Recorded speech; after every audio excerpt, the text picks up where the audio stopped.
કરીએ છીએ હું દીપક બોગરા આપ સૌનું સ્વાગત કરું છું. તો સ્ટુડન્ટ્સ લાસ્ટ ટાઈમ આપણે જે સ્ટાન્ડર્ડ 12 કેમિસ્ટ્રી સબ્જેક્ટમાં ચેપ્ટર 3 ઇલેક્ટ્રોકેમિસ્ટ્રી વિદ્યુત રસાયણ વિશે વાત કરતા હતા અને ખૂબ અગત્યના ટોપિક જુદા જુદા દ્રાવણના વિદ્યુત વિભાજનથી મળતી નિપજો, ફેરાડેના નિયમો, તેમજ આપણે ધાત્વિક વાહકતા, આયનિક વાહકતા, એની અસર કરતા પરિબળો, સુપર કંડક્ટર કોને કહેવાય, આ દરેક વિષયની વાત કરેલી છે. ક્લિયર? આજે ગાઈસ આ ટોપિકમાં આગળ વધીએ છીએ અને તમે જૂના પેપર જો ચેક કરશો ગાઈસ તો એવું કહી શકાય કે આ પ્રકારનો આજે જે ટોપિક ભણવાનો છે, અવરોધ, વિશિષ્ટ અવરોધ, કે વાહકતા, વિશિષ્ટ વાહકતા, ઓકે, મોલર વાહકતા, તુલ્ય વાહકતા, આ દરેકમાંથી બહુ બધી વખત એના જે ફોર્મ્યુલા છે, એના જે એકમો છે, એ આપણા માટે ખૂબ કામના છે. કોહલરોસનો નિયમ, ઓકે, આના બધી ઘણી વખત કોમન એન્ટ્રન્સમાં એમસીક્યુ પૂછાઈ ગયા છે. તો બહુ સિમ્પલ ટોપિક છે, ઓકે, નો ડાઉટ એનસીઈઆરટી બોર્ડમાં આપેલું છે, દરેક પ્રકારના બોર્ડમાં આપેલું છે, પણ છતાં પણ એની વિશેની એક સરળ સમજૂતી, એના સૂત્રો, એના એકમો તમને ખ્યાલ રહેવા જોઈએ કે મંદન સાથે વાહકતામાં કઈ રીતે ફેરફાર થશે, કઈ વાહકતા વધશે, ઓકે, વિશિષ્ટ વાહકતા શા માટે ઘટશે, આ દરેક પ્રશ્નોના જવાબ આજે આપણે જોવાના છે. ક્લિયર? તો ગાઈસ આજે આપણે સ્ટાર્ટ કરીએ છીએ, આપણો ટોપિક છે ગાઈસ, ઓકે, તો વાહકતા જી, વિશિષ્ટ વાહકતા કે, ઓકે, પણ વાહકતા શીખતા પહેલા આપણે અવરોધ વિશે શીખવું પડે. તો સૌથી પહેલા ગાઈસ આજે આપણે જે સ્ટાર્ટ કરીશું તે અવરોધ આર. બીજી અગત્યની વાત એ છે ગાઈસ, આજે જે અત્યારે આ ટોપિક ભણીશું એ દરેક ટોપિક તમને મીન્સ કે આવા ફોર્મ્યુલા ફિઝિક્સમાં પણ કામ લાગવાના છે. ક્લિયર? તો અવરોધ આર તો શું કહીએ? ચાલો કે માની લો કોઈ એક સરખો આડછેદનું ક્ષેત્રફળ ધરાવતો કોઈ નળાકાર છે. આ કોઈ નળાકાર છે કે એક સરખો આડછેદનું ક્ષેત્રફળ ધરાવતો કે જેની લંબાઈ, ઓકે, માની લો નળાકાર ફોર્મમાં આપણે રાખી ડ્રો કરી દઈએ છીએ. ચાલો નળાકાર ફોર્મમાં ડ્રો કરી દઈએ કે માની લઈએ ગાઈસ આ નળાકારની લંબાઈ સ્મોલ l છે, ઓકે, અને આનું જે આડછેદનું ક્ષેત્રફળ છે એ કેપિટલ L છે, હું માની લઈએ. તો સીધી વસ્તુ છે ગાઈસ, આપણે બાઇક લઈને જઈએ છીએ રસ્તા પર, જેટલી ટ્રાફિકની લંબાઈ વધારે એટલો આપણને અવરોધ વધારે મળશે. જેટલી ટ્રાફિક મોટી, પછી ટ્રાફિકની લંબાઈ વધારે એટલો આપણને અવરોધ વધારે મળશે. તો સીધી વસ્તુ છે ગાઈસ, કહેવાનો મતલબ જો જેટલું સમજશો એટલું ઈઝીલી થઈ જશે કે કોઈ પણ એક સરખું આડછેદનું ક્ષેત્રફળ ધરાવતો જે વાહક છે, વાહક નળાકાર, એ વાહકની અવરોધ r એની લંબાઈ l ને શું હોય ગાઈસ? સમપ્રમાણ હોય. કારણ કે જેટલી ટ્રાફિકની લંબાઈ વધારે એટલો અવરોધ વધારે, સીધી વાત છે. ઓકે, પણ માની લો કે આ રસ્તો જે સાઈઝનો છે, બરાબર, એ મોટો હોય, મીન્સ કે રસ્તાનું ક્ષેત્રફળ વધારે હોય, જેની રસ્તો જે પણ લંબાઈ પહોળાઈનો છે, પછી એની કરતા વધારે લંબાઈ પહોળાઈનો હોય, મીન્સ કે એનું ક્ષેત્રફળ વધારે હોય, તો ઓબ્વિયસલી ટ્રાફિક થવાની પોસિબિલિટી ઓછી, અને ટ્રાફિક નહીં થાય તો ઓછી પોસિબિલિટી, તો અવરોધ પણ ઓછો. તો શું કહી શકાય કે અવરોધ r લંબાઈ l ને સમપ્રમાણમાં છે, પરંતુ તેના આડછેદ, ઓકે, આડછેદના ક્ષેત્રફળ એને કેવો હોય ભાઈ? વ્યસ્ત પ્રમાણમાં છે. ઓકે, આડછેદના ક્ષેત્રફળ એને વ્યસ્ત પ્રમાણમાં છે. અને ગાઈસ જો આપણે બંને સૂત્રોને ભેગા કરી દઈએ, ઓકે, આપણે આ બંને સૂત્રોને ભેગા કરી દઈએ તો આપણને ઓલ ઓવર ફોર્મ્યુલા મળશે r proportional to l by a. r proportional to l by a. Okay, તો સૌથી પહેલા આપણે શું વિધાન લખી શકીએ? સૌથી પહેલું વિધાન એવું લખી શકાય કે કોઈ પણ વાહકનો અવરોધ r તેની લંબાઈ l ને સમપ્રમાણમાં અને આડછેદના ક્ષેત્રફળ એને શું હોય? વ્યસ્ત પ્રમાણમાં હોય.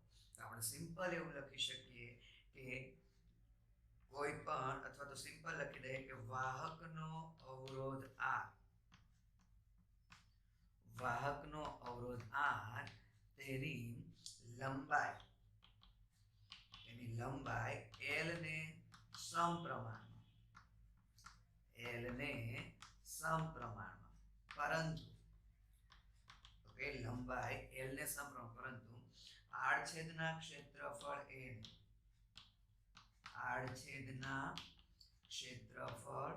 એને કેવું હોય છે ગાઈસ? વ્યસ્ત પ્રમાણમાં હોય છે. વ્યસ્ત પ્રમાણમાં હોય છે. તો આ આપણો ખૂબ અગત્યનો ટોપિક થયો કે કોઈ પણ વાહકનો અવરોધ r તેની લંબાઈ l ને સમપ્રમાણમાં આડછેદના ક્ષેત્રફળ એને વ્યસ્ત હોય. બીજું ગાઈસ, જે રીતે આપણે વાત કરી હતી કે કોષનો પોટેન્શિયલ વોલ્ટમીટર અને પોટેન્શિયોમીટર દ્વારા માપી શકાય. ઓકે, એમાં આપણે કીધું હતું એક્ઝેક્ટલી ચોક્કસ રીતે જો પોટેન્શિયલ માપવો હોય તો પોટેન્શિયોમીટર દ્વારા માપીએ છીએ. એ રીતે અવરોધ r છે ગાઈસ, એ અવરોધ r વિસ્ટન બ્રિજ નામના સાધન વડે માપી શકાય. કયા સાધન વડે? વિસ્ટન બ્રિજ. તમારે ફિઝિક્સમાં લેબોરેટરીમાં વિસ્ટન બ્રિજ રિલેટેડ પ્રેક્ટિકલ પણ છે. તો વિસ્ટન બ્રિજ નામના સાધન વડે અવરોધ r નું આપણે સચોટ એક્ઝેક્ટલી માપન કરી શકીએ છીએ. તો સીધી વસ્તુ છે અવરોધ r, અને અવરોધ r નો એકમ પણ તમને ખબર છે. અવરોધ r નો એકમ શું કહે છે ગાઈસ? ઓહમ. શું કહે છે એનો એકમ? ઓહમ કહીએ છીએ. તો ગાઈસ નો ડાઉટ આ ટોપિક તમારે બરાબર છે ફિઝિક્સમાં પણ આવી ગયો હશે અથવા તો આવશે.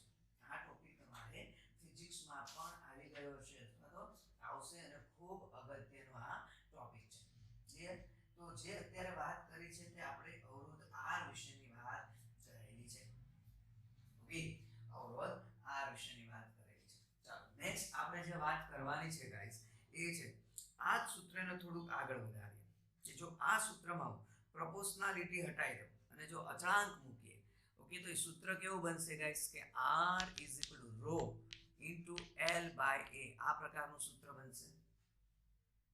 ક્લિયર?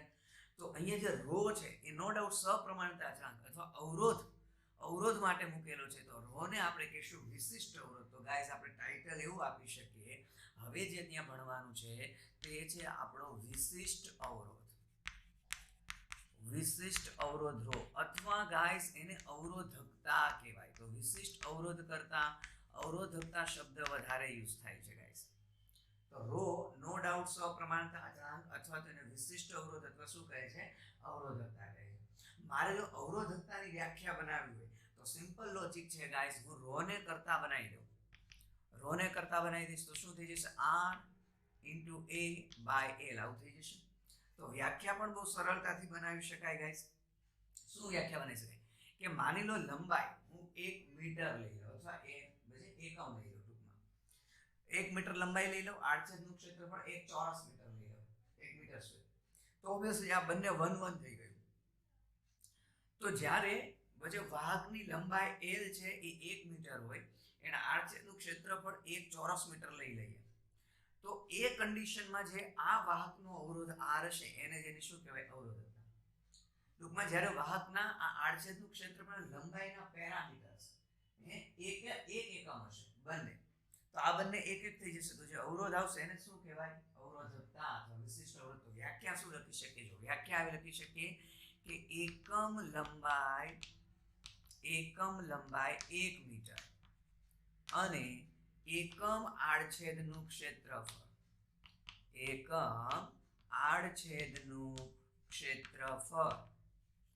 એક ચોરસ મીટર ધરાવતા વાહકના અવરોધને જ તેની અવરોધકતા અથવા વિશિષ્ટ અવરોધ કહે છે. અવરોધકતા અથવા શું કહેવાય? વિશિષ્ટ અવરોધ. તો સિમ્પલ લોજિક છે ગાઈસ, મારે જો ρ નો એકમ તારવવો હોય, ઓકે, ρ નો એકમ તારવવો હોય તો સીધી વસ્તુ છે ભાઈ, ρ નો જો એકમ તો r નો એકમ આપને ખબર છે ઓહમ. r નો એકમ શું છે ગાઈસ? ઓહમ છે. ઓકે, a નો એકમ મીન્સ કે આડછેદનું ક્ષેત્રફળ છે તો ઓબ્વિયસલી છે મીટર સ્ક્વેર.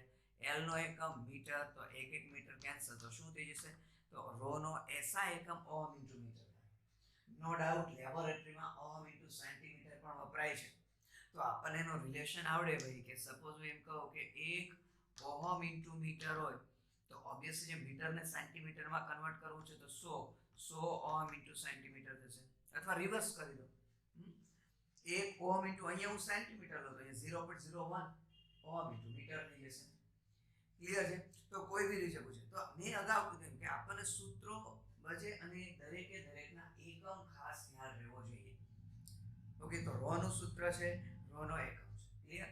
હવે જે આપણે વાત કરવાની છે ગાઈસ એ છે વાહકતા જી. આપણે જે વાત કરવાની છે તે વાહકતા જી વિશે વાત કરવાની છે. ઓકે, વાહકતા જી તો સીધી વસ્તુ છે વાહકતા જી કે જેટલો અવરોધ વધે એટલી વાહકતા ઓછી, એવી રીતે આપણે લાસ્ટ લેક્ચરમાં વાત કરેલી હતી. તો સિમ્પલ ડેફિનેશન લખી શકાય ગાઈસ કે અવરોધ R ના વ્યસ્તને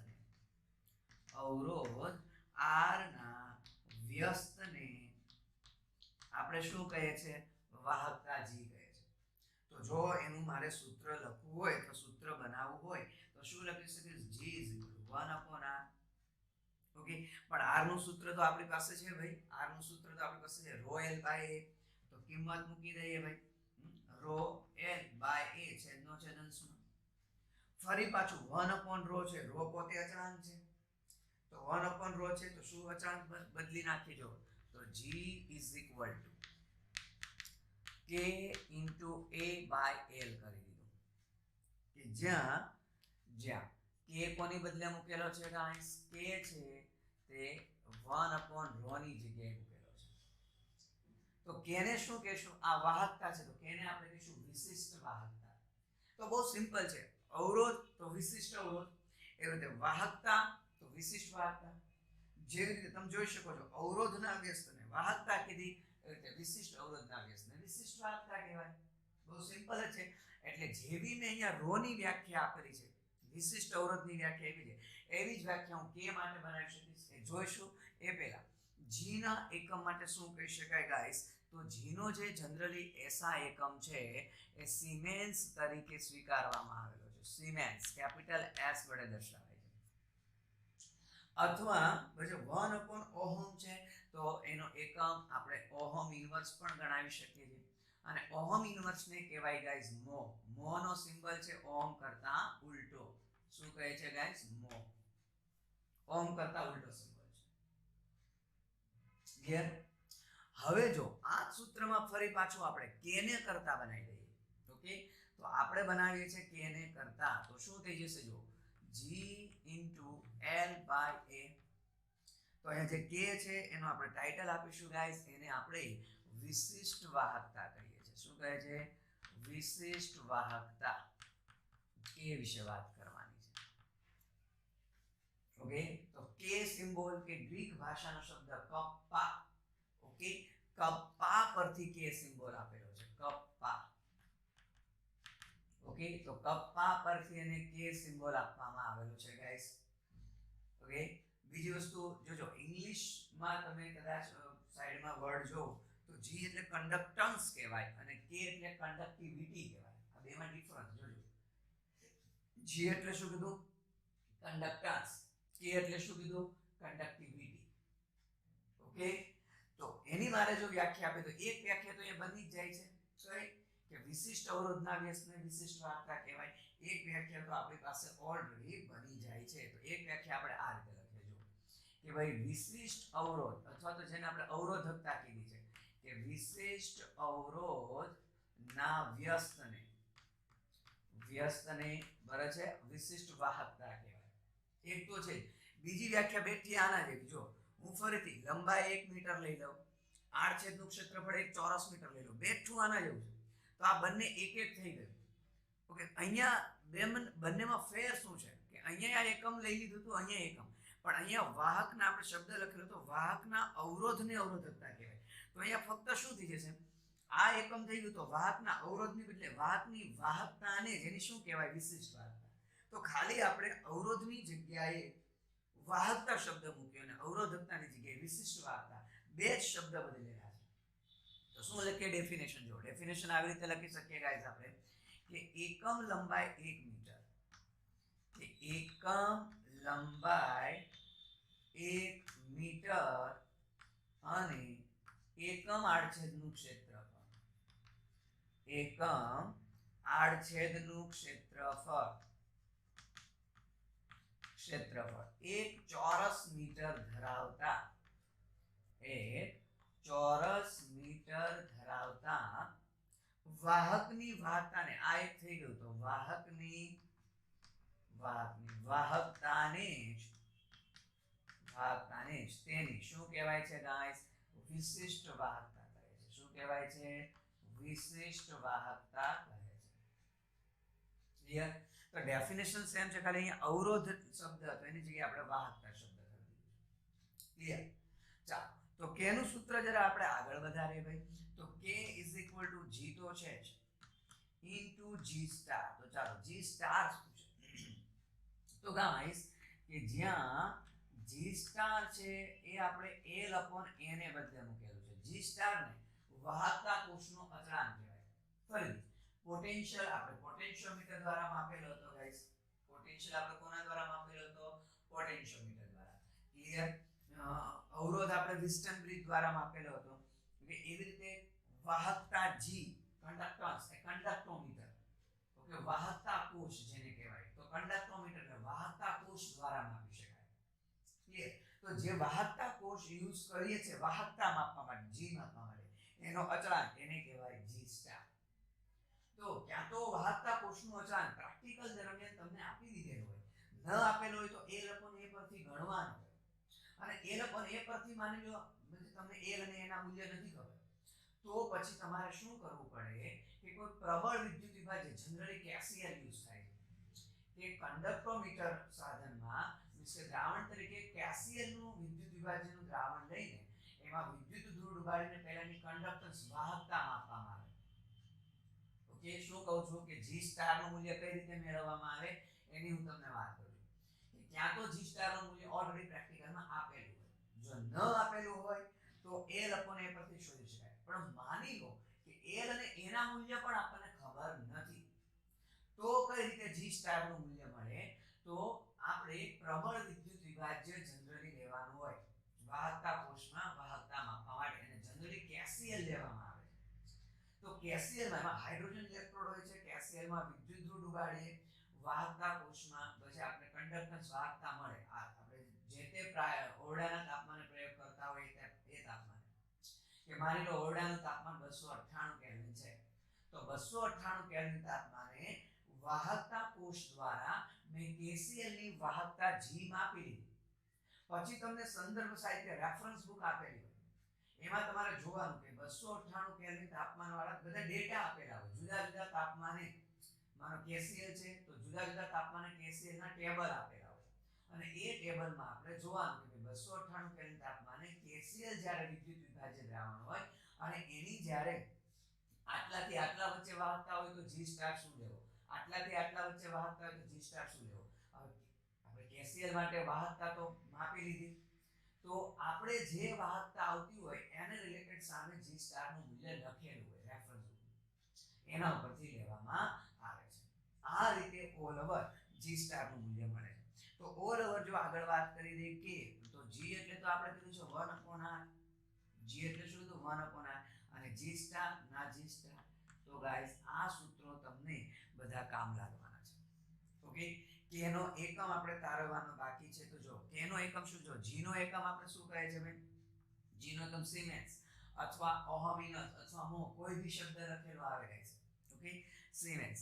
આ મીટર છેદમાં મીટર સ્ક્વેર એટલે મીટર ઇન્વર્સ. તો જનરલી k નો SI એકમ સિમેન્સ પર મીટર, અથવા તો મેં કીધું એમ ઓકે મો પર મીટર.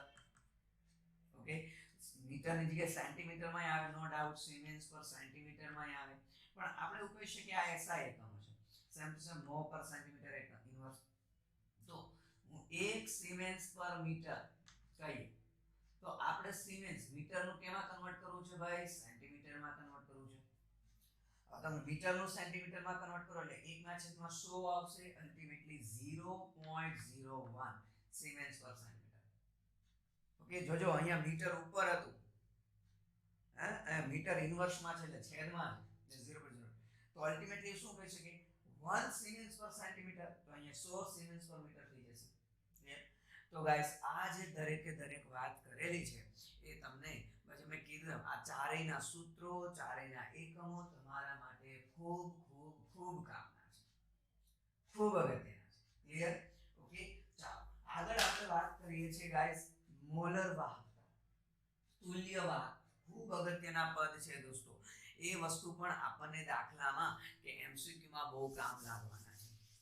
મેં અગાઉ કીધું એમ ગાઈસ, તમે જુદી જુદી પરીક્ષાના પછી જુદી જુદી કોમન એન્ટ્રાન્સના તમે જૂના પેપરો સોલ્વ કરશો તો આ ટોપિક જે આપણે ભણીએ છીએ એને રિલેટેડ ઘણા બધા એમસીક્યુ તમને મળશે અને એમાં તમે જોશો કે આ ટોપિકના સૂત્રો અને એકમો આવડશે તો લગભગ આના એમસીક્યુ સોલ્વ થઈ જશે, 99% એમસીક્યુ સોલ્વ થઈ જશે. તમને ફક્ત બરાબર દિમાગ લગાવતા આવડવું જોઈએ, બાકી એમસીક્યુ તો ખૂબ સહેલા હોય છે, સૂત્રો ઇમ્પોર્ટન્ટ છે ગાઈસ. ક્લિયર? ચાલો હવે આપણે વાત કરવા જઈ રહ્યા છીએ ગાઈસ મોલર વાહકતા, તુલ્ય વાહકતા. તો ગાઈસ આપણે વાહકતા ભણ્યા, પછી વિશિષ્ટ વાહકતા ભણ્યા, આપણે અવરોધ ભણ્યા, વિશિષ્ટ અવરોધ ભણ્યા, પણ ખાસ કરીને મોલર વાહકતા ક્યારે યુઝ થાય, તુલ્ય વાહકતા ક્યારે યુઝ થાય? તો ગાઈસ તો આપણે વાત કરવાની છે મોલર વાહકતા. તો પહેલા હું ટાઇટલ આપી દઉં છું, મોલર વાહકતા અને તુલ્ય વાહકતા. તો મોલર વાહકતા અને તુલ્ય વાહકતા. ગાઈસ મોલર વાહકતા ને લેમ્ડા m સિમ્બોલ વડે દર્શાવાય, આને લેમ્ડા ઇક્વિવેલન્ટ એ હમણાં આપણે લખીશું. ઓકે, પણ એ પહેલા થોડુંક સમજીએ કે માની લો મારી પાસે જુદા જુદા 3 પાત્રમાં ઓકે ઘણા બધા દ્રાવણો લઈ શકાય, પણ માની લો આપણે સરળતા ખાતર 3 બીકર લઈએ છીએ, એમાં સમાન કદના 3 જુદા જુદા દ્રાવણો છે. ફરી માની લઈએ, સપોઝ માની લઈએ અહીંયા ફરીથી ઓકે 1 મોલર NaCl છે, 1 મોલર MgCl2 છે અને 1 મોલર AlCl3 છે, એવું માની લઈએ. ઓકે, તો બધાની સાંદ્રતા સપોઝ અચળ લઈએ કે બધાની સાંદ્રતા 1 મોલર છે. ત્રણે ત્રણના જે દ્રાવણ બનાવેલા છે પાણીમાં છે, ત્રણે ત્રણમાં દ્રાવક પણ સમાન છે. ઓકે, ત્રણે ત્રણ જે તાપમાને બનાવેલા છે તાપમાન પણ સમાન છે. તો શું ગાઈસ આ ત્રણેયમાં વિદ્યુતનું વહન જે થશે એ વિદ્યુતીય વાહકતા આયનો દ્વારા થતું વિદ્યુતનું વહન સમાન હશે? જોજો, દ્રાવક સરખું છે, તાપમાન સરખું છે, સાંદ્રતા સરખી છે, તો આ બધું સરખું છે, પદાર્થ અલગ અલગ છે, તો શું આ ત્રણેયના દ્રાવણો દ્વારા થતું વિદ્યુતનું વહન સરખું હશે, સમાન હશે કે નહીં હોય? તો કે ભાઈ નહીં હોય. ભલે દ્રાવક સમાન હોય, ભલે તાપમાન સમાન હોય, ભલે સાંદ્રતા સમાન હોય, પણ ગાઈસ ત્રણેયમાં આયનીકરણ દ્વારા છૂટા પડતા જે આયનો છે, ચાલો ઋણ આયન તો સમાન છે, પણ ધન ion sodium plus Mg+2 Al+, આ ત્રણેયના કદમાં ડિફરન્સ હોય, ત્રણેયનો વીજભાર ડિફરન્સ છે. અને આપણે લાસ્ટ લેક્ચરમાં જ્યારે વાત કરેલી હતી આયનીય વાહકતા, તો આયનીય વાહકતાને અસર કરતા પરિબળમાં બીજું પરિબળ કીધેલું હતું કે ઉત્પન્ન થયેલા આયનના કદ, વીજભાર અને જલીયકરણ, આ ત્રણેય વસ્તુ પણ વાહકતાને અસર કરે. તો ઓબ્વિયસલી છે ગાઈસ, સોડિયમ +1 એક જ વીજભાર છે, Mg+2 બે વીજભાર છે, Al+3 ત્રણ વીજભાર છે. તો ત્રણેયના વીજભાર અલગ અલગ છે, ત્રણેયનું કદ અલગ અલગ છે, તો ત્રણેયનું જલીયકરણ અલગ અલગ. તો એવા કેસમાં ત્રણેય દ્વારા થતું વિદ્યુતનું વહન સરખું હોય નહીં ગાઈસ. બીજું, આપણે નો ડાઉટ અત્યારે સાંદ્રતા સમાન રાખેલી છે, જો સાંદ્રતા સમાન છે છતાં વિદ્યુતીય વાહકતા અલગ અલગ છે. કદાચ સાંદ્રતા ઓબ્વિયસલી સમાન છે છતાં અલગ અલગ છે, તો સાંદ્રતા જુદી જુદી હોય તો વિદ્યુત વાહકતા જુદી જુદી રહેવાની છે. અથવા અહીંયા વિદ્યુત ધ્રુવો ડુબાડીને ચાલો આપણે કોઈ પોટેન્શિયલ એપ્લાય કરીએ, તો લાગુ પાડેલું જે પોટેન્શિયલ છે વિદ્યુત ચાલક બળ, એની અંદર આયનો કેટલા ઝડપથી ગતિ કરે છે એ પણ આ ટૂંકમાં બધા પરિબળો અસર કરે છે. તો આ ત્રણેય દ્રાવણો દ્વારા થતું વિદ્યુતનું વહન સમાન હોઈ શકે નહીં. તો આવી રીતે જ્યારે જુદા જુદા દ્રાવણોની વાહકતાની સરખામણી કરવી હોય ત્યારે એકલો G વાહકતા G કે વિશિષ્ટ વાહકતા K બને ત્યાં સુધી નથી યુઝ કરતા, આપણે મોલર વાહકતા કે તુલ્ય વાહકતા યુઝ કરીએ. મોલર વાહકતા તુલ્ય વાહકતાના સૂત્રો આપણે સરખા કહીશું, ફક્ત જો સાંદ્રતા મોલારિટીમાં હોય તો મોલર વાહકતા કહીશું, સાંદ્રતા નોર્માલિટીમાં હોય તો આપણે તુલ્ય વાહકતા કહીશું. ક્લિયર? તો પહેલા આટલા ઇમ્પોર્ટન્ટ પોઈન્ટ નોટ કરી લઈએ ગાઈસ. શું કીધું? ચાલો આપણે એવું કહીએ કે જો જુદા જુદા પદાર્થોના ઓકે એક જ દ્રાવકમાં, એક જ એટલે કે એક સમાન દ્રાવક, અથવા હું શોર્ટ એન્ડ સિમ્પલ લખી નાખું કે આ જુદા જુદા પદાર્થ તરીકે 3 લીધેલા છે કે જેમાં દ્રાવક કેવું રાખેલું છે, આપણે સમાન રાખેલું છે, તાપમાન કેવું રાખેલું છે ભાઈ, સમાન રાખેલું છે, સાંદ્રતા પણ કેવી રાખેલી છે ભાઈ, સમાન.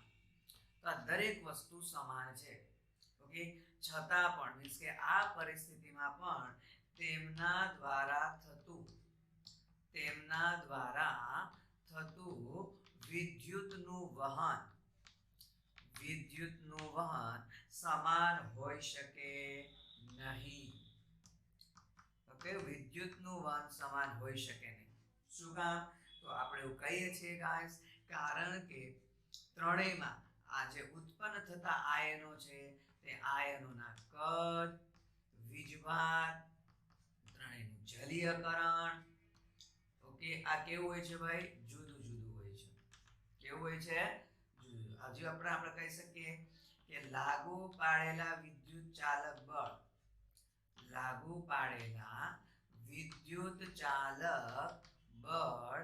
ની અસર હેઠળ થતું તે દરેકે દરેકનું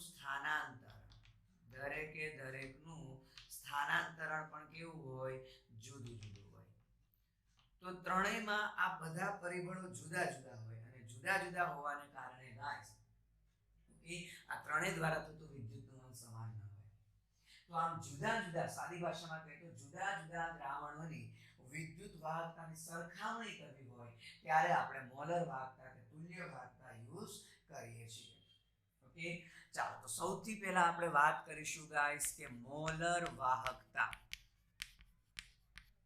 ઓકે, તો ગાઈસ મોલર વાહકતાને લેમ્ડા m સિમ્બોલ દ્વારા દર્શાવાય છે અને જનરલી આનું સૂત્ર આપણે કહીએ તો K/C કે જે C મોલારિટી એકમમાં હોય. ઓકે, પણ એને આપણે 1000 એટલે ઓલ ઓવર આવું સૂત્ર કહીએ છીએ કે K ગુણ્યા 1000/C. તો આપણે એમ થાય કે આ 1000 ક્યાંથી આવ્યા? એ હમણાં આપણે જો એકમ તારવીએ. ઓકે, આ કેપિટલ લેમ્ડા વચાય. ઓકે, આ કેપિટલ લેમ્ડા કહેવાય અને આ રીતે જે લેમ્ડા લખ્યું છે સ્મોલ લેમ્ડા કહેવાય. ક્લિયર? તો મોલર વાહકતા K ગુણ્યા 1000/C છે કે જ્યાં C મોલારિટી એકમમાં સાંદ્રતા છે. તો જો મોલર વાહકતાનો ગાઈસ આપણે એકમ તારવીએ. મોલર વાહકતાનો શું તારવીએ? એકમ. તો K નો એકમ આપણે શું કીધેલો હતો? K નો એકમ આપણે કીધેલો હતો સિમેન્સ પર સેન્ટીમીટર. જરા હું અહીંયા તારવું છું મોલર વાહકતાનો એકમ. તો સિમેન્સ પર સેન્ટીમીટર કીધેલો હતો. ઓકે, અને C નો એકમ શું કહે છે ગાઈસ? C નો એકમ તો ઓલ અપોન C નો એકમ કહે છે મોલ પર લીટર. તો સીધી વસ્તુ છે સિમેન્સ છેદનો છેદંશમાં લીટર સેન્ટીમીટર ઇન્ટુ મોલ. પણ જે દ્રાવણનું કદ લીટર છે એને મારે વાહકતા માપવા માટે જનરલી આપણે સેન્ટીમીટર ક્યુબનો પ્રયોગ લેબોરેટરીમાં યુઝ કરીએ. ઓકે, અને આમાં જો અહીંયા સેન્ટીમીટર છે તો લીટરને મારે સેન્ટીમીટરમાં કન્વર્ટ કરવું હોય તો આપણે બધાને ખબર છે કે 1 લીટર એટલે 1000 સેન્ટીમીટર ક્યુબ થાય. તો 1000 એ અહીંયા જો આ 1000 છે તે આ 1000 છે. ક્લિયર? તો છેદમાં આપણે કહીએ છીએ સેન્ટીમીટર ઇન્ટુ મોલ. તો 1 સેન્ટીમીટર જશે તો ઓલ ઓવર એકમ શું આવ્યો? જો એકમ આવ્યો મોલર વાહકતાનો સિમેન્સ સેન્ટીમીટર સ્ક્વેર પર mole.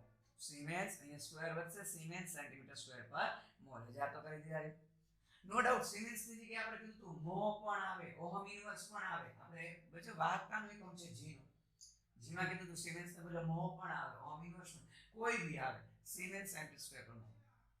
Same to same guys, જો તુલ્ય વાહકતાની વાત કરી દઈએ, તુલ્ય વાહકતા તો શું કહે છે? એને કયા સિમ્બોલ વડે દર્શાવે છે? લેમ્ડા ઇક્વિવેલેન્ટ વડે દર્શાવે છે. અને તો K એમાં આમ જોવા જાવ તો K છેદમાં n આવે સાંદ્રતા નોર્માલિટીમાં. અને અહીંયા પણ 1000 કોને લીધે છે? બેઠું આ રીતે ફક્ત અહીંયા મોલ પર લીટર છે એની જગ્યાએ શું થઈ જાય? ગ્રામ ઇક્વિવેલેન્ટ પર લીટર, ગ્રામ તુલ્ય દળ પર લીટર થઈ જાય. ઓકે, એટલે અહીંયા પણ શું આવશે? 1000. તો એનો એકમ બેઠું આની જેમ જ તારવી શકાય. શું આવશે? Siemens centimetre square. મોલની જગ્યાએ આવી જશે ગ્રામ તુલ્ય ઇન્વર્સ, ગ્રામ ઇક્વિવેલેન્ટ. ક્લિયર? બીજું, આ બંને વચ્ચેનો તમને રિલેશન આવડવો જોઈએ. આવા બહુ એમસીક્યુ છે, જોજો તમે. ઘણીવાર કોલ રોશનામાં પૂછાઈ ગયા. ધનાયન ઋણાયનની જે વાહકતા છે તે મોલારિટી મીન્સ કે મોલ રિલેટેડ આપેલી હોય અને શોધવાની હોય તુલ્ય વાહકતા. તો મોલ રિલેટેડ આપેલી છે તો જે વાહકતા મળશે તે આપણને મોલર વાહકતા મળશે. તો પહેલા મોલર વાહકતા શોધી નાખવાની, પછી એને તુલ્ય વાહકતામાં કન્વર્ટ કરી દેવાની. તો ગાઈસ નો ડાઉટ તારવી શકાય. હું તમને ડાયરેક્ટ અહીંયા વાત કરીશ કે ભાઈ મોલર વાહકતા અને તુલ્ય વાહકતા વચ્ચેનો ખાસ આવો સંબંધ છે કે n ફેક્ટર ગુણ્યા લેમ્ડા ઇક્વિવેલેન્ટ. ઓકે, આ મોલર વાહકતા અને તુલ્ય વાહકતા વચ્ચેનો શું છે સંબંધ? n ફેક્ટર એટલે કુલ ધન વીજભાર. ઓકે, કુલ ધન છે, નો ડાઉટ જેટલો ધન હશે એટલો જ ઋણ હોય. પછી પણ આપણે સરળતા ખાતર તુલ્ય ભાર શોધતી વખતે આપણે કીધું આપણે સારી ભાષામાં ધન વીજભાર, કુલ ધન વીજભાર યાદ રાખીએ. તો મોલર વાહકતામાંથી તુલ્ય વાહકતા, તો તુલ્ય વાહકતાથી મોલર વાહકતામાં જવું તો આપણે n ફેક્ટર ખબર હોવો જોઈએ. ઘણી રેફરન્સ બુકમાં આ રીતે પણ લખેલું હોય છે, lambda n μ plus z plus into lambda equivalent. તો આ શું થયો? મેં કીધું એમ આ n ફેક્ટર થયો કુલ ધન વીજભાર, કે z પ્લસ એટલે ધન વીજભાર અને μ પ્લસ એટલે ધનાયની સંખ્યા. જેમ કે એક જસ્ટ એક્ઝામ્પલ, હું Na2CO3 લખું. ઓકે, તો આ એક સોડિયમનો +1 છે એટલે Z પ્લસ શું થયું ભાઈ? +1 થયું. આ Z થયું. કુલ સંખ્યા કેટલી છે? 2. તો μ પ્લસ કેટલું થયું? 2. તો ટોટલ ધન વીજભાર કેટલો થયો? 2.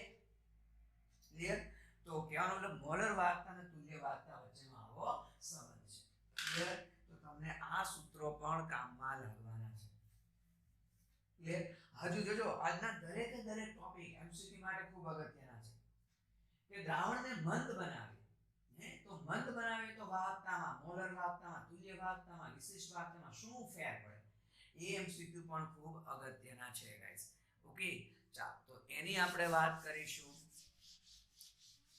કે સાંદ્રતાના ફેરફાર સાથે, ખાસ કરીને દ્રાવણ જ્યારે આપણે સાંદ્ર હોય એને મંદ બનાવતા જઈએ તો મંદન સાથે વાહકતામાં થતા ફેરફારનો અભ્યાસ આપણે કરવો છે ગાઈસ. ઓકે, ચાલો તો આપણે વાત કરી દઈએ ગાઈસ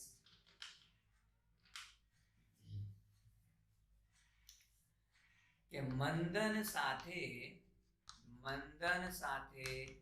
વાહકતામાં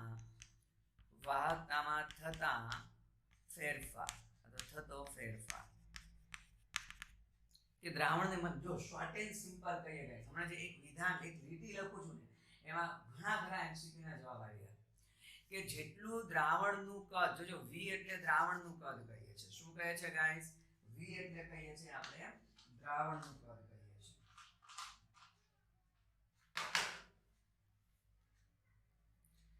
કે જેટલું દ્રાવણનું કદ વધે, ઓકે, ઓબ્વિયસલી છે એટલી સાંદ્રતા ઘટે. દ્રાવણનું કદ વધશે તો સાંદ્રતા શું થશે? ઘટશે. આટલું જ વિધાન યાદ રાખી લો, હમણાં જે કહું છું એટલે ઓટોમેટિક MCQ ના આન્સર આવશે આ ટોપિક રિલેટેડ. કે જેટલું દ્રાવણનું કદ વધે એટલી સાંદ્રતા ઘટે, એટલે દ્રાવણ મંદ બને. અને ગાઈસ જો દ્રાવણ મંદ બને તો ઓબ્વિયસલી છે ગાઈસ, પહેલી વસ્તુ તો વાહકતા G વધે. ઓકે, મોલર વાહકતા વધે, તુલ્ય વાહકતા વધે, ખાલી એક જ ઘટે, કોણ? વિશિષ્ટ વાહકતા. શું કામ ઘટે? હમણાં સમજાવું છું. બસ આ મેં તમને કહી દીધો કન્સેપ્ટ. MCQ માટે જરૂરી જે કન્સેપ્ટ છે કે સાંદ્રતાના ફેરફાર સાથે, તો તમે જો વાહકતા વધે છે, મોલર વાહકતા વધે, તુલ્ય વાહકતા વધે, ખાલી વિશિષ્ટ વાહકતા ઘટે છે જેમ જેમ દ્રાવણ મંદ બને છે. સમજાવી ગાઈસ કે વાહકતા G શું છે? કે વાહકતા G એ શું છે ગાઈસ? કે દ્રાવણમાં આયનો દ્વારા થતું વહન, એને આપણે વાહકતા G કહીએ છીએ, આયનો દ્વારા. તો જેમ જેમ દ્રાવણ મંદ બનશે ગાઈસ, જેટલું દ્રાવણ મંદ બનશે એટલું એનો આયનીકરણ અંશ વધશે, એટલે વધુ ને વધુ આયનીકરણ થશે. અને જો વધુ ને વધુ આયનીકરણ થાય તો ઉત્પન્ન થતા આયનોની સંખ્યા વધશે, અને આયનોની સંખ્યા વધશે એટલે વાહકતા વધશે.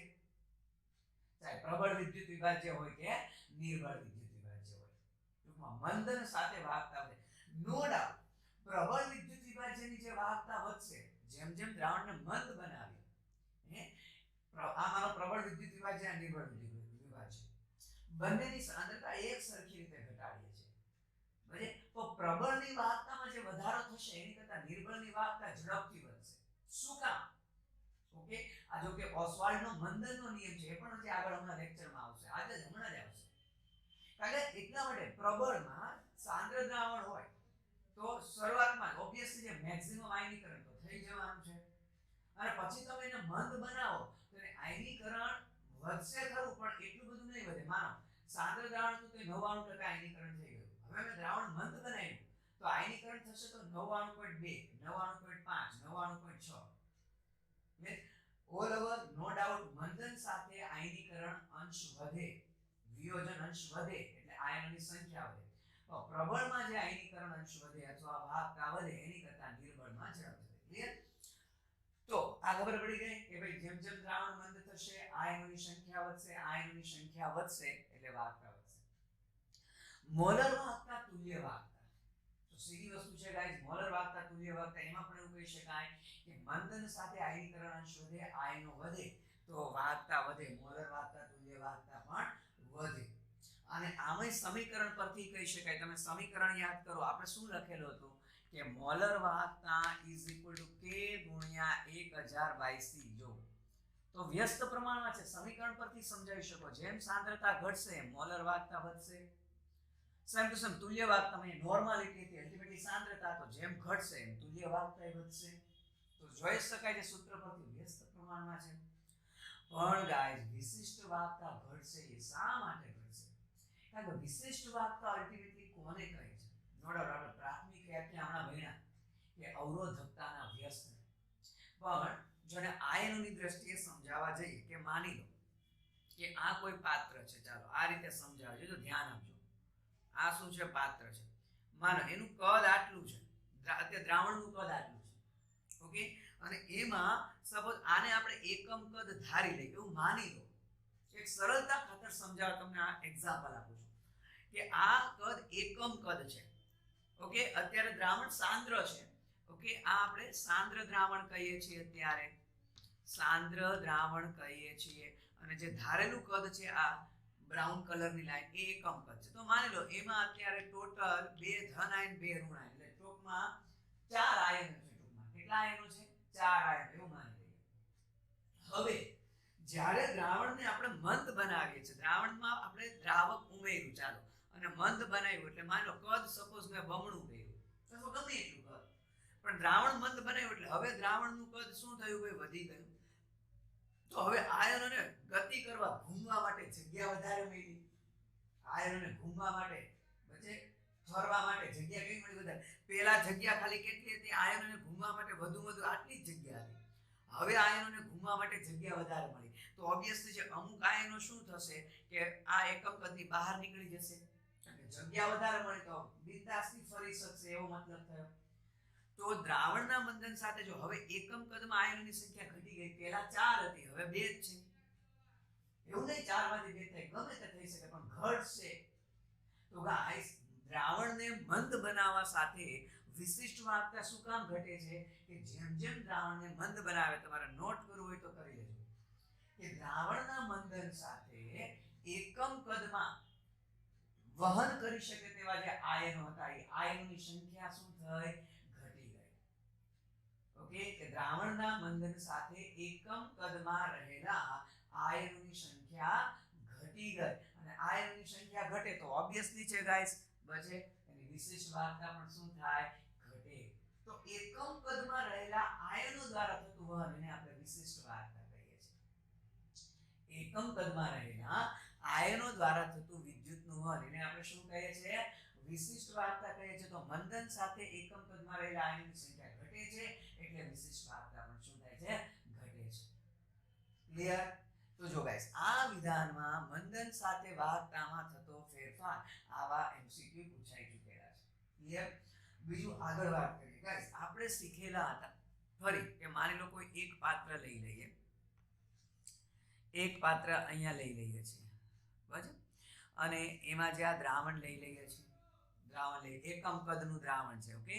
તો આપણે આ દ્રાવણનું કદ લઈ લીધેલું છે એકમ કદ, ઓકે. એમાં આપણે જે પ્લેટિનમના વિદ્યુત ધ્રુવો ડુબાડીએ છીએ, ટૂંકમાં જે વિદ્યુત ધ્રુવો ડુબાડેલા છે તે, તો એના આડછેદનું ક્ષેત્રફળ સપોઝ એકમ લઈ લઈએ કે એકમ આડછેદનું ક્ષેત્રફળ ધરાવતા જે આ વિદ્યુત ધ્રુવો છે એમની વચ્ચેનું જે અંતર છે, બે વિદ્યુત ધ્રુવો વચ્ચેનું અંતર, એ આપણે એકમ લઈ લઈએ. તો બધું એકમ જ લઈ લઈએ છે ગાઈસ. ક્ષેત્રફળ એ એકમ લઈ લીધું, બંને વચ્ચેનું અંતર L એકમ લઈ લીધું, ઓકે. આ જે સાંદ્રતા છે અથવા દ્રાવણનું કદ એકમ કદ લઈ લીધું, ઓકે. અને પછી નો ડાઉટ કે ભાઈ અહીંયા પેલું છે તે બેટરી જોડેલી છે. તો આ કન્ડિશનમાં દ્રાવણ દ્વારા જે વિદ્યુતનું વહન થશે એને આપણે કોના વડે દર્શાવીએ છીએ? g વડે, કે g ઇઝ ઇક્વલ ટુ શું લખીએ છીએ આપણે? k into a by l લખીએ છીએ. ક્લિયર? તો ઓલ ઓવર નો ડાઉટ આ એકમ લઈ લેશું તો g is equal two k લઈએ છીએ. ઓકે, તો ઓલ ઓવર કહેવાનો મતલબ કે લંબાઈ l, આડછેદનું ક્ષેત્રફળ a, વિદ્યુતનું વહન એ g કહીએ છીએ. જો એકમ એકમ લઈ લેશું તો એ g ને જ આપણે k કહીએ છીએ. પણ આ બધું એકમ લો તો. પણ હવે માની લો ગાઈસ હું આમાં ચેન્જ કરું છું. એકમ કદની જગ્યાએ સપોઝ હું v કદ લઈ લઉં છું કે આમાં 1 મોલ વિદ્યુત વિભાજ્ય પદાર્થ છે અને 1 મોલ વિદ્યુત વિભાજ્ય પદાર્થ ધરાવતું જે દ્રાવણ એનું કદ લઈ લીધું v કદ. ફરીથી આડછેદનું ક્ષેત્રફળ એકમ છે. ઓકે, આ લંબાઈ પણ એકમ લઈ લીધી. તો આવા કેસમાં મેં જો ખાલી v કદ એકમ કદની જગ્યાએ v કદ લઈ લીધું કે જેમાં 1 મોલ પદાર્થ ડિઝોલ્વ કરેલો હતો, તો સીધી વસ્તુ છે એવા કેસમાં આ કન્ડિશનમાં હવે આ દ્રાવણ દ્વારા જે વિદ્યુતનું વહન થશે એને આપણે શું કહે છે? મોલર વાહકતા કહીએ છીએ. જો તો g એ મોલર વાહકતા છે, પણ કઈ કન્ડિશનમાં? કે જ્યારે જો આવી રીતે વિધાન કહી શકીએ આપણે કે એકમ આડછેદ ધરાવતા અને એકબીજાથી એકમ લંબાઈના અંતરે રહેલા પ્લેટિનમ વિદ્યુત ધ્રુવ વચ્ચે જો જે દ્રાવણ રાખેલું છે એની સાંદ્રતા 1 મોલ પ્રતિ v કદ હોય તો એ સંજોગોમાં દ્રાવણ દ્વારા થતા વહનને અથવા વાહકતાને શું કહે છે? મોલર વાહકતા. નોટ કરજો ફરી એક વખત કે શું કામ મેં g ની જગ્યાએ લેમ્ડા એમ લખ્યું. નોટ કરજો ગાઈસ. ઓકે, તો શું કહીએ છીએ ગાઈસ? એવું લાગે તો ચાલો હું જ લખી દઉં છું. આપણે એવું કહીએ છીએ કે એકમ આડછેદનું ક્ષેત્રફળ ધરાવતા, એકમ આડછેદ ધરાવતા અને એકમ લંબાઈના અંતરે રહેલા, એકમ લંબાઈના અંતરે રહેલા જનરલી નિષ્ક્રિય વિદ્યુત ધ્રુવ રહે છે પ્લેટિનમ રહેલા પ્લેટિનમ વિદ્યુત ધ્રુવો, પ્લેટિનમ વિદ્યુત ધ્રુવો વચ્ચે રાખેલા 1 મોલ વિદ્યુત વિભાજ્ય ધરાવતા v કદના દ્રાવણની વાહકતાને જ તેની શું કહે છે? મોલર વાહકતા કહે છે. શું કહે છે ગાઈસ? મોલર વાહકતા કહે છે. એટલે મેં g ને જો મેં શું લખ્યું? વાહકતાને જ મોલર વાહકતા કહે છે. ક્યારે? એકમ આડછેદ ધરાવતા એકમ લંબાઈના અંતરે રહેલા પ્લેટિનમના ધ્રુવો વચ્ચે જો રાખેલું 1 મોલ વિદ્યુત વિભાજ્ય ધરાવતું v કદનું જે દ્રાવણ છે એની વાહકતાને શું કહે છે? મોલર વાહકતા. તો ગાઈસ શું લખી શકીએ? ઓલ ઓવર સૂત્ર જો g ને બદલે લેમ્ડા એમ k ના k, એ આડછેદની જગ્યાએ આપણે v કદ લીધું છે, ક્ષેત્રફળની જગ્યાએ હું v લઈશ અને લંબાઈ તો એકમ રાખેલી જ છે. તો જો નવું સૂત્ર બની ગયું આપણી પાસે કે lambda m k dot v. એક નવું સૂત્ર બની ગયું. આમાં તમે કહી શકો, જો આમાંય કહી શકો કે જેમ કદ વધે એ મોલર વાહકતા પણ વધે. પછી હવે આ ગુણાકાર અચળ રાખવો હોય તો જો ધ્યાન આપજો, કદ વધે એ મોલર વાહકતા વધે, પણ આ ગુણાકાર મારે અચળ રાખવો હોય તો ઓબ્વિયસલી છે પછી કદ વધશે તો k શું થશે? ઘટશે, એટલે k ઘટશે. તો આ સૂત્ર પરથી પણ તમે સમજાવી શકો છો. ક્લિયર છે ગાઈસ? ખૂબ સરસ કન્સેપ્ટ છે, ખૂબ અગત્યના કન્સેપ્ટ છે. જેટલા સમજીને દિમાગમાં રાખશો એટલું તમને વધારે ફાયદો થશે. ક્લિયર?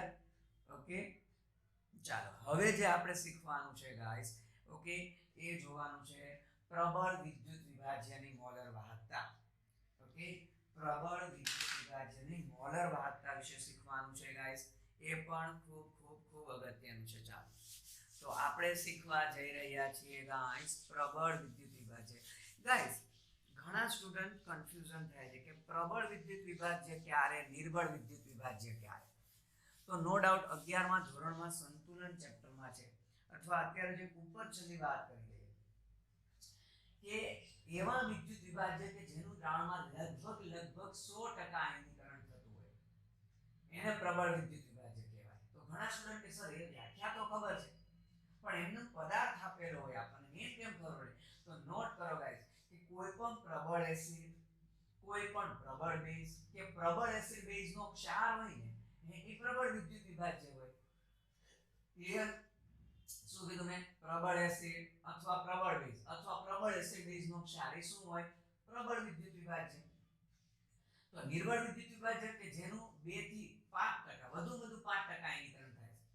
ઓકે, કે જે વિદ્યુત વિભાજ્યનું બજેટ 2 થી 3%, તો 2 થી 5% ઘણી રેફરન્સ બુકમાં છે કે 2 થી 5% આયનીકરણ થતું હોય એને આપણે નિર્બળ વિદ્યુત વિભાજ્ય કહીએ. તો એના ઉદાહરણમાં કોણ આપી શકાય? કોઈ પણ નિર્બળ એસિડ, પ્રબળ કરતા ઊંધું. પ્રબળમાં શું કીધું ફરી એકવાર? કોઈ પણ પ્રબળ એસિડ અથવા કોઈ પણ પ્રબળ બેઝ અથવા પ્રબળ એસિડ બેઝનો ક્ષાર. અહીંયા ઊંધું, કોઈ પણ નિર્બળ એસિડ અથવા નિર્બળ બેઝ અથવા નિર્બળ એસિડ બેઝનો ક્ષાર, એને આપણે શું કહીએ છીએ? નિર્બળ વિદ્યુત વિભાજ્ય કહીએ છીએ. ક્લિયર? ચાલો, તો પહેલા આપણે જે શીખવાનું છે એ પ્રબળ વિદ્યુત વિભાજ્યની મોલર વાહકતા વિશે આપણે વાત કરવાની છે ગાઈસ.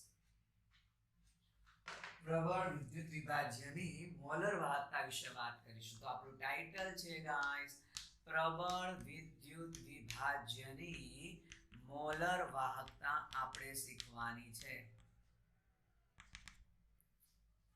ક્લિયર?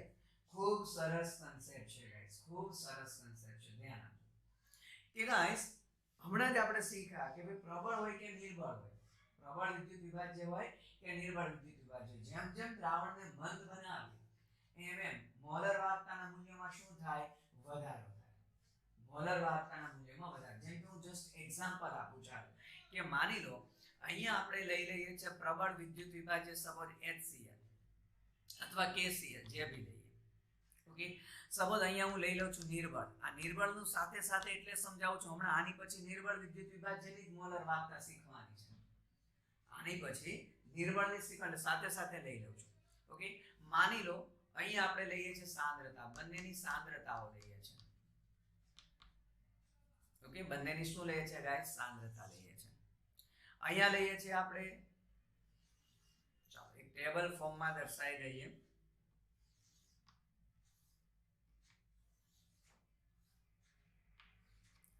તો અહીંયા સપોઝ લઈ લઈએ વિયોજન અંશ અને અહીંયા મોલર વાહકતા સિમેન્સ સેન્ટીમીટર સ્ક્વેર પર મોલમાં લઈ લઈએ.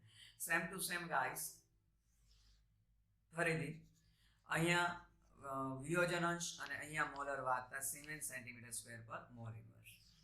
ગાઈસ અહીંયા જે ડેટા હું લખીશ એ ફક્ત એક તમને ઉદાહરણ સમજાવવા, એનો મતલબ હું એક્ઝેક્ટ ડેટા નહીં લખું, પણ કન્સેપ્ચ્યુઅલી સાચા ડેટા તમને સમજાવવા માટે કે બરાબર દિમાગમાં ઉતરે. આપણે કમ્પેરિઝન એવી કરવાની છે, ઓસ્વાલ્ડનો મંદનનો નિયમ કે પ્રબળ વિદ્યુત વિભાજ્ય ની મોલર વાહકતા મંદન સાથે વધે એની કરતા નિર્બળની ફટાફટ વધે. એ મારે કમ્પેરિઝન સમજાવે છે, એટલે મેં આ ટેબલ બનાવી રહ્યો છું. એટલે જે ડેટા લખી છે ઉદાહરણ પૂરતા ડેટા છે, એવું નહીં માની લેતા કે એક્ઝેક્ટલી ડેટા છે, પણ કન્સેપ્ટ વાઇઝ વજે આપણે સમજવાનું છે, કન્સેપ્ટ દિમાગમાં જોવો જોઈએ. ઓકે, ચાલો તો વાત કરીએ છીએ ગાઈઝ આપણે.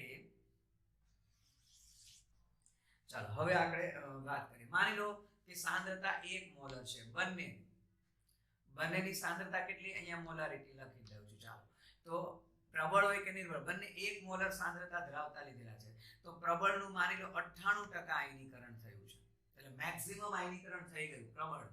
ઓકે, અને માની લઈએ એની જે મોલર વાહકતા છે તે સપોઝ આપણે કહીએ છીએ 2 એકમ છે, 2 સિમેન્સ સેન્ટીમીટર પર મોલ.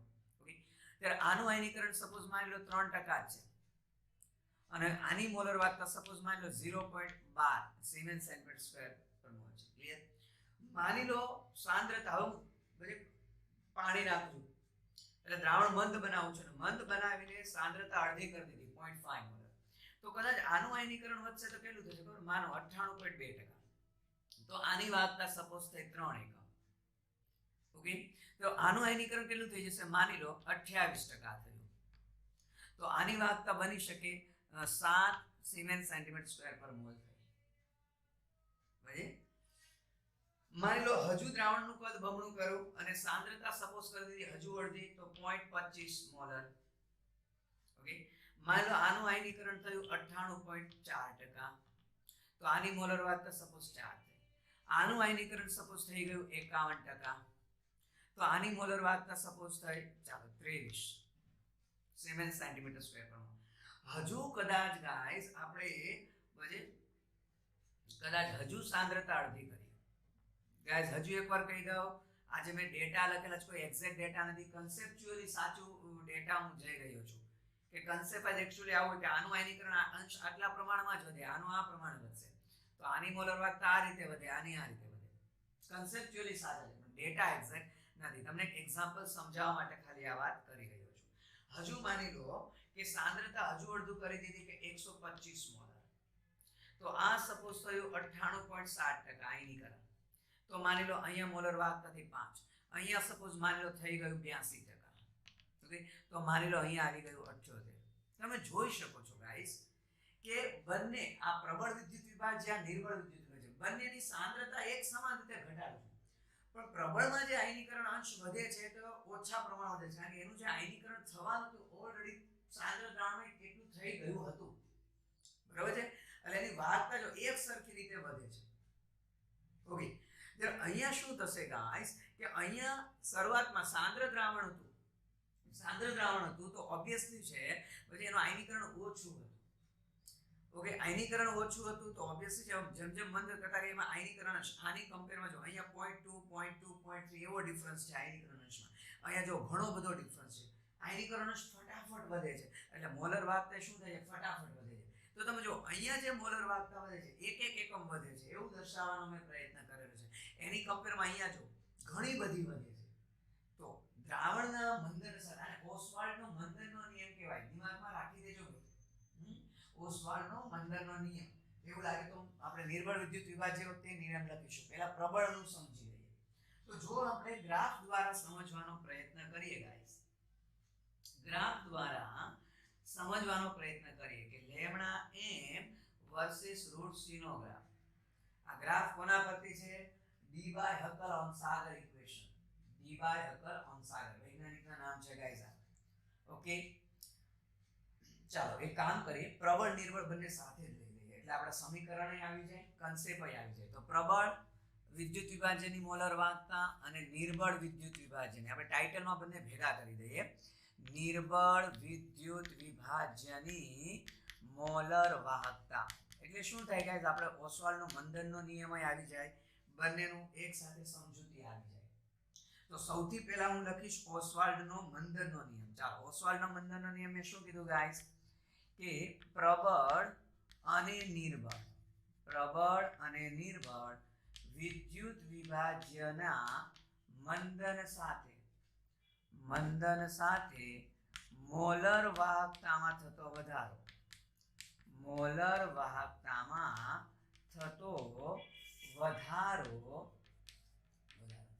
પ્રબળ વિદ્યુત વિભાજ્ય કરતા નિર્બળ વિદ્યુત વિભાજ્યમાં વધારે હોય છે.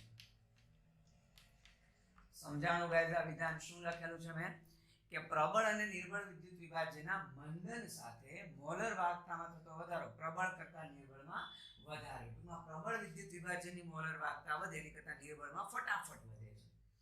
આ વિધાનને આપણે ગાઈસ ઓસ્વાલ્ડનો મંદનનો નિયમ કહીએ છીએ. આ જે વિધાન થયું એને આપણે કહીએ છીએ ઓસ્વાલ્ડનો મંદનનો નિયમ. સંતુલન ચેપ્ટરમાં તમે ઓસ્વાલ્ડ્સ ડાયલ્યુશન લો, એ જ સૂત્રોને આપણે યુઝ કરીશું. ક્લિયર? તો આ રીતનું સૂત્ર છે. બીજું ગાઈસ કે આપણે Debye Huckel Onsager equation સમજવું છે. ઓકે, તો એ સમીકરણ કંઈક આ રીતનું છે. ચાલો કે ડી બાય હકલ ઓન સાગર સમીકરણ. ડી બાય હકલ ઓન સાગર સમીકરણ સમથિંગ આવું છે કે લેમ્ડા m, આનો મતલબ છે આપેલી સાંદ્રતા એ મોલર વાહકતા is equal to lambda not m અથવા લેમ્ડા 0 m કહેવાય. એનો મતલબ અનંત મંદન મોલર વાહકતા એ શું છે હમણાં સમજીએ.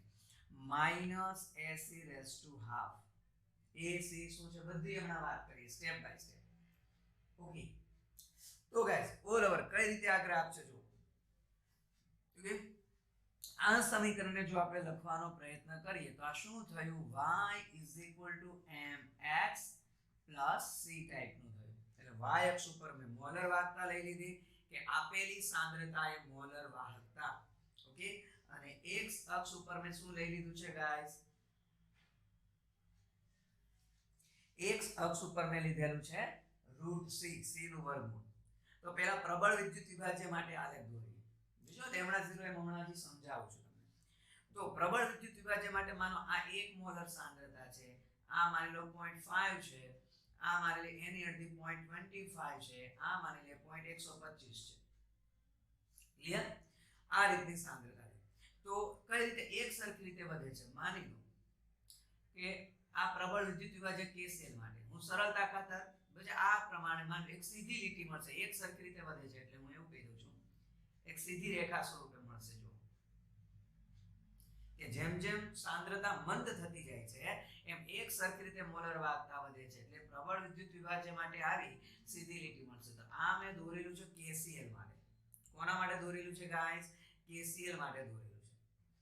ઓકે, અને માની લો આ આપણી છેલ્લામાં છેલ્લી સાંદ્રતા 0.125 રિલેટેડ મોલર વાહકતા. ક્લિયર? તો ગાઈસ આલેખ તમે જોઈ શકો છો, એ છે તે અચળાંક અથવા આપણો ઢાળ કહેવાય. એમ એટલે ઢાળ. તો ઢાળનું મૂલ્ય નેગેટિવ છે એટલે આલેખ આપણે આમ જોવા જાવ તો ઘટતો જતો ઢાળ છે. તો અહીંયા જો મારે ઢાળ કેવો હોય તો ઢાળ કેટલો થશે? માઈનસ. ઓકે, હવે આ મૂલ્ય આંતરછેદ સૂચવે છે પણ આલેખ તો અહીંયા ટચ જ નથી કર્યો.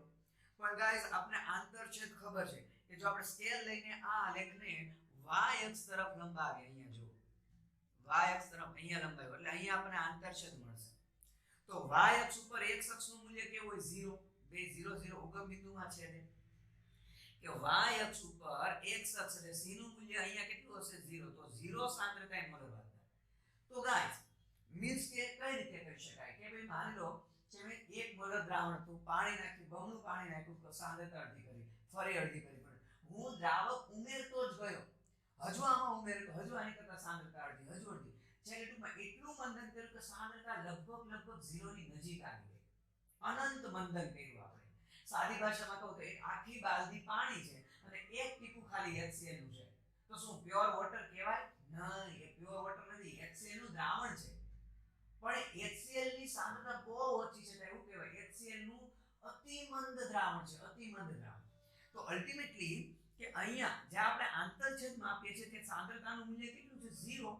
એટલે આ જે મોલર વાહકતા થઈ, જો y અક્ષ ઉપર તો મોલર વાહકતા છે, તો y અક્ષ ઉપર જે મોલર વાહકતા છે શૂન્ય સાંદ્રતા છે, એને આપણે અનંત મંદને મોલર વાહકતા અથવા સીમિત મોલર વાહકતા લેમડા 0 એમ કહીએ છીએ. તો લેમડા એ આપેલી સાંદ્રતા મોલર વાહકતા સૂચવે છે. લેમડા 0 એમ શું સૂચવે છે? અનંત મંદને મોલર વાહકતા. તો અહીંયા જે આપણને આ જે મોલર વાહકતા મળેલી છે એ લેમડા 0 એમ છે. તો લેમડા 0 એમ ને ક્યાં તો અનંત મંદને મોલર વાહકતા કહેવાય. અનંત મંદન એટલે શબ્દ આવ્યો કે સાંદ્રતા લગભગ 0 થઈ ગઈ. સાંદ્રતા લગભગ કેવી થઈ ગઈ છે? 0 થઈ ગઈ. તો શૂન્ય સાંદ્રતા એ મોલર વાહકતા કો, અનંત મંદને મોલર વાહકતા કો, સીમિત મોલર વાહકતા કો, આ ત્રણેય નામ છે. અનંત મંદને મોલર વાહકતા, શૂન્ય સાંદ્રતા એ મોલર વાહકતા, પછી સીમિત મોલર વાહકતા. કોઈ નહીં. તો તમે જોઈ શકો છો ગાઈસ કે અનંત મંદને મોલર વાહકતા કરતા આપેલી સાંદ્રતા એ મોલર વાહકતાનું મૂલ્ય ઓછું છે. જો સપોઝ હું એવું તમને સમજાવવા કરું કે 1 મોલર સાંદ્રતા રિલેટેડ કદાચ આ મોલર વાહકતા હતી, 0.5 રિલેટેડ કદાચ આ મોલર વાહકતા હતી, પછી 0.25 રિલેટેડ આ મોલર વાહકતા હતી, 0.125 રિલેટેડ આ. જો તો આપણી મોલર વાહકતાના મૂલ્યો અહીંયા હતા. તો અનંત મંદને મોલર વાહકતાનું મૂલ્ય હંમેશા આપેલી સાંદ્રતાએ મોલર વાહકતા કરતા ઊંચું હોય. તો જો મારે આપેલી સાંદ્રતાએ મોલર વાહકતા શોધવી હોય, સીધી વસ્તુ છે, મારે આ શોધવું છે. આપેલી સાંદ્રતાએ મોલર વાહકતાનું મૂલ્ય મારે શોધવું છે. તો આ કુલ અનંત મંદને મોલર વાહકતા છે એમાંથી આટલું બાદ કરવું પડે. ઓકે, માની લો મને આ મોલર વાહકતા ખબર નથી, એ મારે શોધવી છે. આ મોલર વાહકતા ખબર નથી, મારે શોધવી છે. તો કુલ જે મોલર વાહકતા છે એ આનું મૂલ્ય આટલું છે. તો આ કુલ મોલર વાહકતા છે એમાંથી મારે આટલું બાદ કરવું પડે. તો અલ્ટિમેટલી કહી શકું કે આ એક પ્રકારનો શું લઉં? ઢાળ લઉં. ચાલો, આ એક પ્રકારનો મારે ઢાળ ગણવો પડે. ટૂંકમાં આટલું મારે બાદ કરવું પડે. આખામાંથી આટલું બાદ કરી દો તો મને આ મૂલ્ય મળી જાય. એનો મતલબ કે જો મારે આપેલી સાંદ્રતાએ મોલર વાહકતા શોધવી હોય તો કુલ જે મોલર અનંત મંદને મોલર વાહકતા છે એમાંથી આ ઢાળ જેટલું આટલું ટૂંકમાં બાદ કરવું પડે. 80/½ જેટલું બાદ કરવું પડે. સમજાણું ગાઈસ?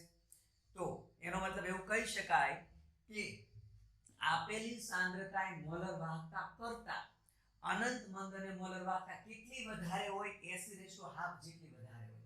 હું આ જ સમીકરણને જો આ રીતે લખી દઉં, આ જ સમીકરણને આ રીતે લખી દઈએ તો લેમડા 0m શું થઈ જશે? લેમડા m પ્લસ 80:2 થાય કે નહીં? તો હું કહી શકું કે આપેલી સાંદ્રતાએ મોલર વાહકતાનું મૂલ્ય અનંત મંદ અને મોલર વાહકતાનું મૂલ્ય એ આપેલી સાંદ્રતાએ મોલર વાહકતાના મૂલ્ય કરતા 80:2 જેટલું કેટલું હોય? વધારે હોય. એટલે જો મારે આપેલી સાંદ્રતાએ મોલર વાહકતા શોધવી હોય તો અનંત મંદ અને મોલર વાહકતામાંથી મારે આટલું શું કરવું પડે? બાદ કરવું પડે, તો મને આપેલી સાંદ્રતાએ મોલર વાહકતા મળે. ક્લિયર? તો આ ડી/હકલ-અંસાગર સમીકરણ છે ગાઈસ. તો પ્રબળ વિદ્યુત વિભાજ્ય માટે તમે જોઈ શકો છો ગાઈસ, સ્ટ્રેટ ગ્રાફ મળે છે, સીધી રેખા સ્વરૂપે ગ્રાફ મળે છે. પણ અહીંયા જો નિર્બળ વિદ્યુત વિભાજ્ય માટે પહેલા આ વધ્યું છે, નો ડાઉટ. પહેલા થોડોક વધારો થયો, પછી વધારે વધારો થયો, પછી બહુ વધારે વધારો થયો. એટલે નિર્બળ વિદ્યુત વિભાજ્ય માટે જો હું ગાઈસ આ જ ગ્રાફ દર્શાવવા કરું તો આ રીતે મળશે. પહેલા થોડું ધીમે ધીમે વધશે, પછી અચાનક વધી જશે. જો તો આ સપોઝ મેં ડ્રો કરેલો છે એસિટિક એસિડ માટે. કોના માટે ડ્રો કરેલો છે? એસિટિક એસિડ માટે. મારો કહેવાનો મતલબ પ્રબળ વિદ્યુત વિભાજ્ય માટે ગ્રાફ સીધી લીટી મળે છે, નિર્બળ વિદ્યુત વિભાજ્ય માટે ગ્રાફ વક્ર લીટી મળે છે. હવે વક્ર લીટી હોય તો કે પરાણે પરાણે આ રીતે તો કઈ આંતરછેદ મળે નહીં. એનો મતલબ ગાઈસ ઓકે કે નિર્બળ વિદ્યુત વિભાજ્ય માટે અનંત મંદ અને મોલર વાહકતાના મૂલ્યો આલેખ પરથી આંતરછેદ દ્વારા મેળવી શકાય નહીં. પ્રબળ વિદ્યુત વિભાજ્ય માટે મેળવી શકાય. જો આના સુધી હતું, પછી આપણું આ શું કર્યું? આંતરછેદ દોરી દીધો. એટલે પ્રબળ વિદ્યુત વિભાજ્ય માટે મળે, પણ નિર્બળ વિદ્યુત વિભાજ્ય માટે લેમડા m વિરુદ્ધ √c નો આલેખ વક્ર છે. તો આપણને ભાઈ આલેખ પરથી નિર્બળ વિદ્યુત વિભાજ્ય માટે અનંત મંદ અને મોલર વાહકતાના મૂલ્યો મળતા નથી ગાઈસ. ઓકે, તો સીધી વસ્તુ છે ભાઈ. તો પછી નિર્બળ વિદ્યુત વિભાજ્યના લેમડા 0m ના મૂલ્યો મેળવવા કઈ રીતે? તો એ ગાઈસ આની પછી આપણો કન્સેપ્ટ આવશે કોલ્ડ-રોશનો આયનોના સ્વતંત્ર અભિગમનો સિદ્ધાંત. એના પરથી મળશે, પણ એ આપણે પછી વાત કરીશું. પહેલા જે આમાં હજી કેટલાક અગત્યના પોઈન્ટ કહેવાના છે. તો કન્સેપ્ટ એવો તમે દિમાગમાં રાખો કે ભાઈ પ્રબળ હોય કે નિર્બળ, જેમ જેમ દ્રાવણને મંદ બનાવીએ એમ બંનેના વિયોજનઅંશ વધે. પ્રબળની સાપેક્ષમાં નિર્બળના વિયોજનઅંશ ઝડપથી વધે છે. એટલે પ્રબળની મોલર વાહકતા વધે એની કરતાં નિર્બળની મોલર વાહકતા ફટાફટ વધે. બીજું, પ્રબળ વિદ્યુત વિભાજ્યમાં અનંત મંદ અને મોલર વાહકતાના મૂલ્યો આલેખ પરથી લેમડા m વર્સસ √c ના આલેખ પરથી મળે છે, કારણ કે સીધી રેખા સ્વરૂપે મળે. પણ નિર્બળ વિદ્યુત વિભાજ્યમાં લેમડા 0m ના મૂલ્યો બજે આલેખ પરથી ન મળે, કારણ કે વક્ર રેખા છે. બીજું, તો એ નિર્બળ વિદ્યુત વિભાજ્યના તો આપણે કોલ-રોશના આયનોના સ્વતંત્ર અભિગમના સિદ્ધાંત પરથી મૂલ્ય મેળવીશું. એ પહેલા વાત કરી દઈએ કે અહીંયા એ વિશે કે ભાઈ એ શું છે. તો એ નો ડાઉટ એક પ્રકારનું અચળાંક છે. ઓકે, અથવા આપણે કહી દીધું કે ભાઈ લેમડા m વિરુદ્ધ √c નો જે આલેખ છે એનો શું છે ભાઈ? ઢાળ છે. તો એનું મૂલ્ય કોના કોના પર આધાર રાખે ગાઈસ? એનું મૂલ્ય છે તે આપેલા વિદ્યુત વિભાજ્યના સ્વભાવ પર આધાર રાખશે. ઓકે, દ્રાવકના સ્વભાવ પર આધાર રાખશે, અને તાપમાન તો ગોડ ગિફ્ટેડ પરિબળ છે જ ગાઈસ. તો એનું મૂલ્ય આપેલા તાપમાને આપેલા દ્રાવક પ્રમાણે વિદ્યુત વિભાજ્યના સ્વભાવ પર આધાર રાખશે. ટૂંકમાં વિદ્યુત વિભાજ્યના સ્વભાવ પર આધાર રાખે, દ્રાવકના સ્વભાવ પર આધાર રાખે, તાપમાન પર આધાર રાખે. બીજું ગાઈસ ખૂબ અગત્યનું એમસીક્યુ છે કે સમાન પ્રકારના, પોઈન્ટ નોટ કરજો ગાઈસ, ખૂબ અગત્યનું એમસીક્યુ કે સમાન પ્રકારના વિદ્યુત વિભાજ્ય માટે, સમાન પ્રકારના વિદ્યુત વિભાજ્ય માટે બરાબર, એના મૂલ્યો કેવા હોય? સમાન હોય ગાઈસ.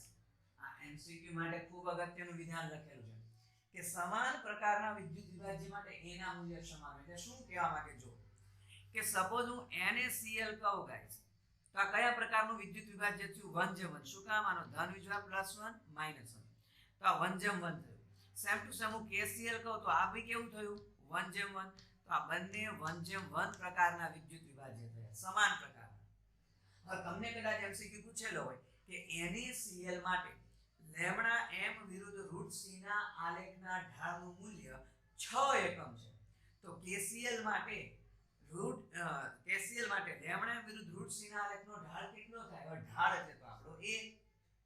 એમ તો સમાન પ્રકારના વિદ્યુત વિભાજ્ય માટે છે, આના માટે એનું મૂલ્ય ઢાળ 6 છે, તો આના માટે 6 જ થાય. સમાન પ્રકારના વિદ્યુત વિભાજ્ય માટે એનું મૂલ્ય સમાન.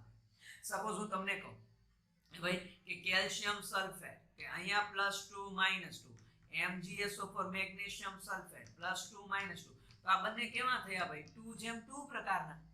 તો ફરી કદાચ એમ હોય કે MgSO4 માટે લેમડા m વિરુદ્ધ રૂટ c ના આલેખનું મૂલ્ય 4 એકમ હોય, તો CSO4 માટે લેમડા m વિરુદ્ધ રૂટ c ના આલેખનો ઢાળ કેટલો થાય? 4 એકમ જ થાય.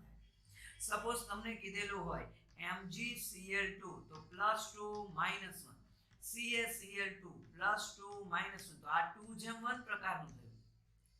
તો આના માટે જે ઢાળ છે એનું મૂલ્ય આવશે એ આના માટે આવશે. ઓલ ઓવર સમાન પ્રકારના વિદ્યુત વિભાજ્ય માટે એના મૂલ્યો કેવા હોય ગાઈસ? સમાન હોય. ક્લિયર? તો ગાઈસ આજનો લેક્ચર અહીંયા રાખીએ છીએ. હજુ પણ આ ચેપ્ટરમાં ખૂબ અગત્યના ટોપિક છે. હજુ આપણે કોરસનો નિયમ, એની અગત્યતા, કે જુદા જુદા પ્રકારના કંડક્ટોમેટ્રિક ટાઇટ્રેશન, મીન્સ કે એના વક્ર કેવા, ઘણીવાર બેઠા પૂછાય છે કે કંડક્ટોમીટર વાહકતા કોષ દ્વારા જો HCl અને NaOH નું ટાઇટ્રેશન કદ માપક પૃથ્થકરણ કરી તો એનો આલેખ કઈ રીતનો મળે? તો આલેખના એક પ્રકારની આલેખની ડિઝાઇન કેવી આવશે તમને ખબર હોવી જોઈએ. આ દરેક વસ્તુ નેક્સ્ટ લેક્ચરમાં ભણીશું. અને હજુ અગત્યનો બેટરીઓ બધી ભણવાની છે, બેટરી ક્ષારક. ઓકે, તો આ દરેક વસ્તુ નેક્સ્ટ લેક્ચરમાં વાત કરીશું. ત્યાં સુધી બરાબર રિવાઇઝ કરો, લેક્ચરને લાઈક કરજો, શેર કરજો.